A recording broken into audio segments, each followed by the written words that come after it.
ఎక్కువ అంటే ఇవాళ రేపు నేను ఎక్కువ కోరుకునేది ఏంటంటే ఎంతమంది కొత్త వాళ్ళని తీసుకొస్తే నిన్న చిరంజీవి గారి దగ్గరికి వెళ్ళాం. సతీష్ని హీరోయిన్ని తీసుకొని విజయబుల్ గారిని తీసుకొని వెళితే యంగ్ పీపుల్, యంగ్ టీమ్, నేను ఇది ఒక కళాసేవలానే నేను ఫీల్ అవుతున్నాను అన్నయ్య. కొత్త వాళ్ళని పరిచయం చేయడం, వాళ్ళ 10 సినిమాలు తీసో 50 సినిమాలు తీసో వాళ్ళు కూడా పరిశ్రమకి వాడు ఎంతో కొంత వాళ్ళ కాంట్రిబ్యూషన్ చాలా ఉంటుంది కదా రేపొద్దున.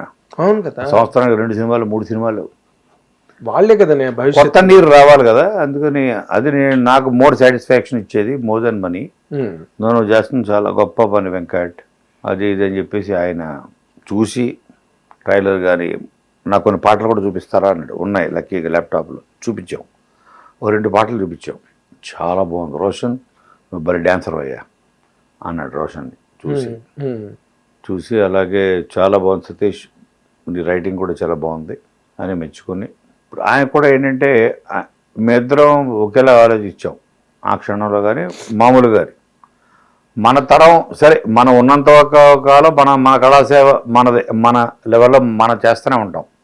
కానీ కొత్త వాళ్ళని ఎంకరేజ్ చేయడం, భుజం మీద చేయేస్తే అది చెప్పారండి. మీరు భుజం మీద చేయేస్తే 10 మంది చూసేది 10 లక్షల మంది చూస్తారు, అంతే తేడా. కరెక్ట్, ఆ చెయ్యి ఇంపార్టెంట్.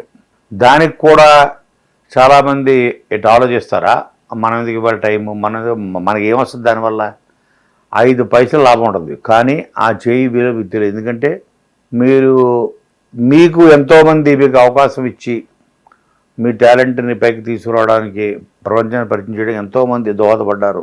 రైటర్లు, డైరెక్టర్స్, ప్రొడ్యూసర్స్ డబ్బులు పెట్టి అన్నీ 100 మంది ఇలా మోసి మీ కష్టం, అందరూ కష్టపడతారు. ఈ కష్టాన్ని ప్రపంచం ముందు తీసుకురావడానికి ఇంకొంతమంది కష్టపడతారు, రైటర్స్ వీళ్ళందరూ. అప్పుడు ఒక మెగాస్టార్ తయారయ్యాడు. అలాగే మనం ఇప్పుడు we have reached a position. నా లెవెల్లో నేను, మీ లెవెల్లో మీరు. కరెక్ట్. సో కాబట్టి మీ చేతనంత సాయం కొత్త వాళ్ళకి. ఇప్పుడు ఆయన చూడండి, మొన్న ఆటా సందీప్ అతను చూడండి, ఇప్పుడు అసలు క్షణం తీరికలేదు. అవును, మనశంకర వరప్రసాద్లో సాంగ్లు ఇచ్చాడు, ఇప్పుడు ఈజ్ ఇన్ డిమాండ్. అలాగా so is like an endorsement. అలాగే నేను కూడా ఇప్పుడు శివ నిర్మాణ ఒక నిండు కోరితోటి ఒక మంచి దర్శకుని పరిచయం చేసిన తృప్తి లైఫ్ లాంగ్ నాకు ఉంటుంది.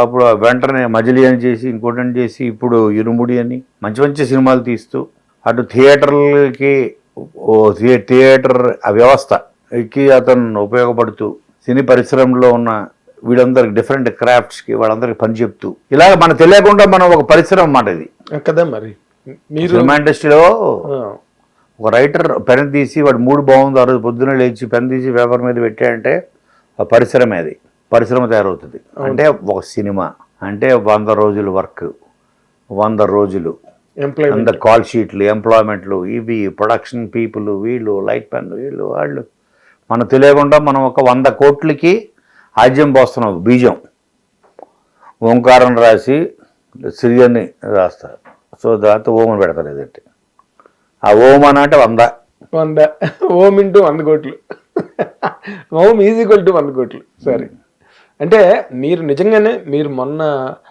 ఇప్పటి వరకు ఏం చేశారు, ఏం జరిగింది అన్నది ఒక ఎత్తు అయితే, మీరు ఎప్పుడైతే చిరంజీవి గారి దగ్గరికి వెళ్ళి టీంని పట్టుకుని వెళ్ళారో అప్పటి నుంచి సినిమా తాలూకా సినిమా నెక్స్ట్ లెవెల్కి వెళ్ళింది సార్. అంటే in the eyes of the public 100%. ఇదేదో బ్యాండ్ మేళం సినిమా వెళ్ళాలి. నేను ఇవాళ రిలీజ్ ఈవెంట్లో చెప్పదలుచుకునే మాట చిరంజీవి గారి గురించి అని కాదు. ప్రతి హీరో, ఒక హీరో పెద్ద హీరో ఉన్నాడు, ఎన్ని సినిమాలు చేయగలరు? సంవత్సరానికి ఒకటి చేస్తే గొప్ప, లేదా 2 yearsకి ఒకసారి వస్తుంది. అవును. కానీ ఇలాంటి చిన్న సినిమాల్ని ఇప్పుడు అనుకున్న చెట్లు అంతరించిపోతున్నాయి. ప్లాంట్ ఏ ట్రీ, ఆక్సిజన్ వస్తుంది, పర్యావరణాన్ని కాపాడుతుంది, పొల్యూషన్ కంట్రోల్ చేస్తుంది. Plant a tree. అలాగే adopt a child, adopt village. Adopt a child. పాపం అనాథలు ఎంతోమంది ఉన్నారు. నేనంటాను అడాప్ట్ ఏ మూవీ కూడా అనాథ అయిపోయింది. Well set. Adopt a movie, పెద్దవాళ్ళు చేయాలి పని. నా స్థాయిలో నేను చేయగలిగింది నేను చేస్తా. I will adopt a film if the story is good. ఇప్పుడు కోర్ట్ అన్న సినిమా కథ పట్టుకుని ఒక డైరెక్టర్ వచ్చాడు, జగదీష్ అని. నాని అన్నవాడు అడాప్ట్ చేసుకున్నాడు, దత్తత తీసుకున్నాడు. మరి దానికి అందరూ అతని భవిష్యత్తు మారిపోయింది. ఈ పిల్లలు ఇప్పుడు నేను చేసిన బ్యాండ్ మేడం హీరో హీరోయిన్లు. అలాగా సినిమా అన్నది ఆర్ఫన్, అనాథ. ఎవరో ఈ ఒకరు- సినిమాలు అడాప్ట్ చేసుకోండి. సంవత్సరానికి ఒక 3, 4, 5 మీ స్తోమత ఒకటి 10 మీరు అడాప్ట్ చేసుకోండి. ఈ సినిమా చూడండి అని చెప్పండి. మీ ఫ్యాన్స్ అవ్వచ్చు, మిమ్మల్ని అభిమానించే ప్రేక్షకులు అవ్వచ్చు. సినిమా వాళ్ళు వస్తారు, సినిమా హాళ్ళు నిండుతాయి. థియేటర్ల కళ్యాణ మండపం కింద మారిపోయే పరిస్థితి మారుతుంది. మళ్ళీ కలకలాడతాయి. అవును. అడాప్ట్ మూవీ అన్నది, adopt tree plant, adopt north Child village. ఇంపార్టెంటో ఇది కూడా adopt movie. For the sake of the industry, అంతే, వెల్ఫేర్ ఆఫ్ ది ఇండస్ట్రీ. పరిశ్రమ శ్రేయస్సు దృష్ట్యా 100% అడాప్ట్. సినిమా కూడా అనాదే, అడాప్ట్ చేసుకోవాలి పెద్దవాళ్ళు, పెద్ద హీరోలు. హీరోల మాట వింటారు, మా మాట వింటారు. ఎంతో కొంత రాజమౌళి లాంటి డైరెక్టర్స్, సుకుమార్ లాంటి డైరెక్టర్స్ వాళ్ళ మాట మళ్ళీ వింటారు. ఇప్పుడు ఒక నాని అన్నాడు, మీరు నన్ను నమ్మండి చూడండి, లేకపోతే మళ్ళీ మీ నా సినిమా చూడతాను అన్నాడు. మరి. అనగానే అసలు సినిమా లెవెల్ మారిపోయిందండి. కోర్టు సినిమా అసలు దాన్ని రంగు రుచి వాసన మారిపోయి. అంతే, మళ్ళీ నా సినిమా చూడొద్దు, నా మాట నమ్మద్దు, నేను చెప్తున్నాను సినిమా చూడండి అని అంటే, ఒక నాని సినిమాకి ఓపెనింగ్స్ ఎలా వస్తాయి అలాగే అంత ఓపెనింగ్స్ వచ్చాయి. అంటే ఓహో, నాని కథలు ఎంచుకోవడంలో పర్ఫెక్ట్ జడ్జ్మెంట్ బాగుంటుంది. మమ్మల్ని ఎప్పుడు డిసప్పాయింట్ చేయలేదు నాని.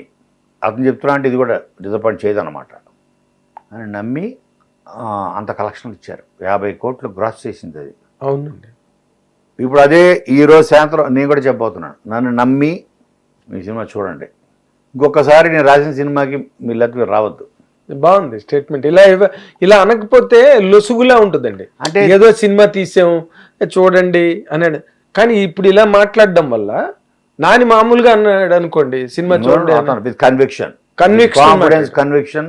తను చెప్పాడు, ఆ కన్విక్షన్ ప్రజలకి వజ్రాయుధంలా పనిచేసింది, కన్వే అయింది, వాళ్ళ హార్ట్ టచ్ చేసింది.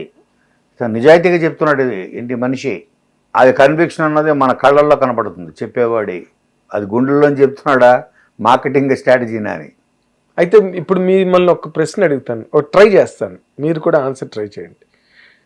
ఇంతవరకు నాని చెప్పడం, లేకపోతే చిరంజీవి గారు బాగుంది అని అంటే చాలు, ఆయన బాగుంది అన్న ఒక మాట అంటే చాలు, అది పెద్ద పాశుపతాస్త్రంలా పనిచేస్తుంది బయటికి వెళ్ళి. ఇప్పుడు మీరు ఇప్పుడు స్టేట్మెంట్ ఇచ్చారు, నేను ఇక మీద రాయను, మీరు ఈ సినిమా బాగోలేకపోతే అన్నారు. నేను రాసిన సినిమాలు చూడొద్దు అంటున్నారు. మీ నేను రాయడం మానేను. రాసింది ఆలోచించండి. అదే ఇదేంటి అంత ముందు చెప్పాడు, మళ్ళీ ఇప్పుడు ఈ మాట నమ్మాలా వద్దా ఆలోచించుకోండి.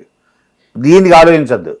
నేను చెప్తున్నాను, నెక్స్ట్ సినిమా చిచి నీ మాటలు నామప్పుడు విన్నారో బాబు అనండి, అంటే ఏదో పడతా. ఇది మాత్రం చెప్తున్నాను నేను. లేకపోతే రాజ సినిమాలు జన్మలో చూడదు మీరు.